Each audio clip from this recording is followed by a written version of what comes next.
Good afternoon. Upon sa tanan ng mga hindi nagatampong, no? There'll be two proposition with regards to this afternoon's activity. These are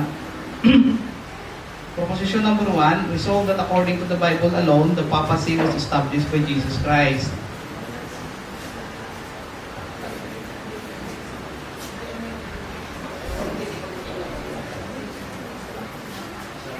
So, isa na kung subukan i-take up. So, the rules would be, first round, affirmative, 12 minutes constructive speech. Negative, 10 minutes interpellation of the affirmative speaker.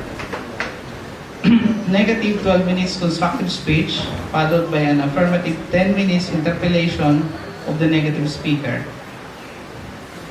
Second round would be affirmative, 12 minutes rebuttal. Negative 10 minutes interpellation of the affirmative speaker, negative 12 minutes rebuttal, affirmative 10 minutes interpellation of the negative speaker, conclusion. Negative 10 minutes conclusion, affirmative 10 minutes conclusion. Running time, 1 hour and 48 minutes. Rules. The rules are, the debate shall be done in a peaceful and friendly manner, since the goal of everyone present is to search and discover the truth. Rule number 2, both the debaters should not go out of the topic or proposition of the debate. If ever they mention topics outside of the proposition, they can be subjects of future debates but not in the present time. Rule number 3, personal insult shall be strictly prohibited. Words like gago, tanga, tarantado, mangmang, stupid, and the like shall be avoided since they are contrary to Christian spirit. Rule number 4, excuse me. The question should be not exceed 1 minute, and the answer should also not exceed 1 minute. Rule number 5, the one answering should answer the question directly and not sidetrack to the other topics. Rule number 6. The questions which are to be answered by yes or no shall be answered in the way, with or without qualifications. Rule number 7. The references used in the speaker may be also scrutinized by the opponent for their authenticity and correctness. Rule number 8. The opponent shall not intervene while the other debater is still speaking, unless there will be objections addressed to the moderator. Rule number 9. All objections by the speaker shall be addressed to the moderator, who will decide immediately. Rule number 10.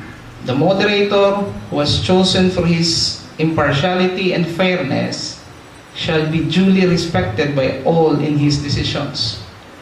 Rule number 11. During the time of the interpellation, the questioner shall not formulate comments. His sole work is to ask questions. He can only comment later when his time comes to deliver his speech. Rule number 12. The debater should not use foul play like using the audience to demoralize the other debater. No booing, shouting, howling, coaching, and whistling coming from the audience are allowed. The audience can only clap their hands for the good points they observe from the debate. Marshals shall be appointed to maintain peace and order.